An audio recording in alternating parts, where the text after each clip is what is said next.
Drivers, again, we're talking about needing more horsepower after last weekend's race at Martinsville Speedway. So we'll go to our resident crew chief, Steve Letarte.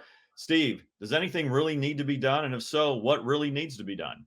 So I think it's no surprise there's not enough passing at Martinsville. It's been like this for now 3 races. The lack of downforce, I'm not sure, made a big change. It might have been a little bit of improvement, but I have no idea why we're talking about motors. I'm just completely crazy that we're talking about power level and think that's going to magically fix it. We're currently shifting. More RPM means more horsepower out of the corner.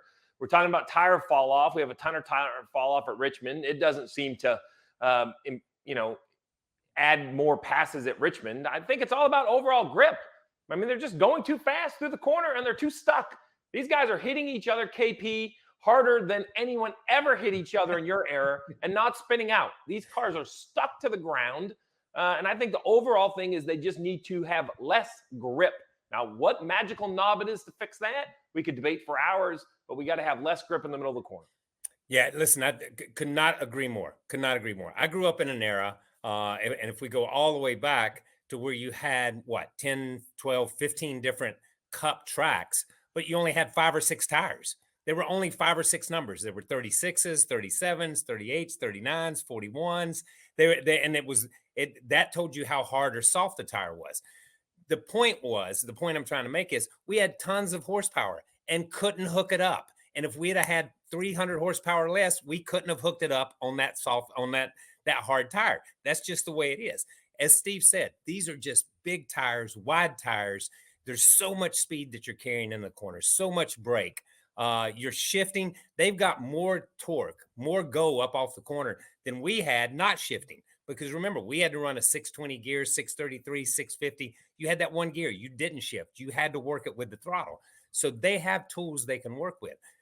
The major problem, or the problem that we've got into, is that the rules dictate that we have 36 cars that run the same speed. If you have 36 cars that run the same speed, passing is impossible.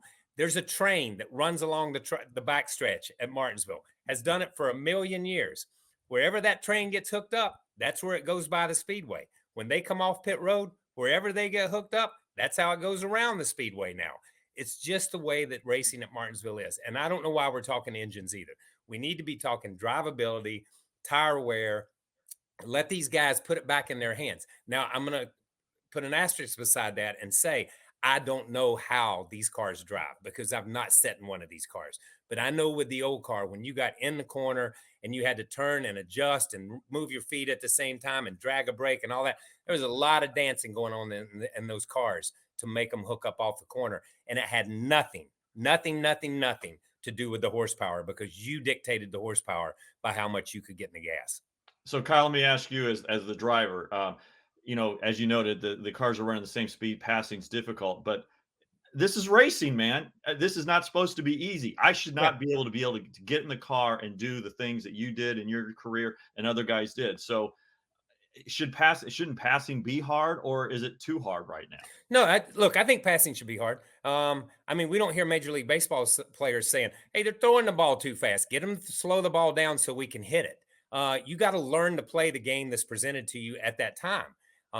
And it's tough, man. It is tough to get around in this car. And as Steve said, these guys are running into each other and hitting each other twice as hard, maybe 10 times as hard as anything that I saw in my day when we had a metal body car and the narrower tires and stuff. But when you get into it, you've got to figure out, it's your job as a driver to figure out how to get around that guy in front of you. The one thing, the dirty word used to be, dirty air. That's something you didn't want to hear anybody talk about. Now, all drivers talk about is you can't pass. That's the key phrase that we hear now, week in and week out. Figure out a way to pass. And you're not always going to be able to pass. You're not going to always be able to. That's the way racing has always been. There's always a car you can pass and always a car you can't pass. But it's a different game. And I'm not going to put myself and say, this is what these guys should do. I'm just saying that's what they get paid for. Go out there and race. Listen, the art of Martinsville used to be rolling in the middle of the corner, not because you passed somebody in the middle of the corner, but because it improved your RPM for corner exit. And then you made a pass down the straightaway. These monster brakes and these extra gears have basically made it Martinsville for mistakes. You can overdrive the entry and it stops. You could totally miss the middle and you just downshift. Now there's basically the art of Martinsville has gone away.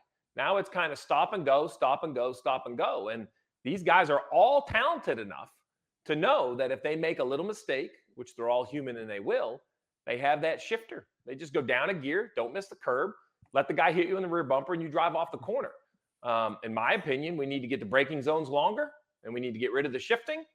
If they think more power is better, whatever. I don't think it is, but I'm not so opposed to it to not try it. I just think it is dominating a conversation where it is one small part of the whole recipe, and I don't even think it's needed.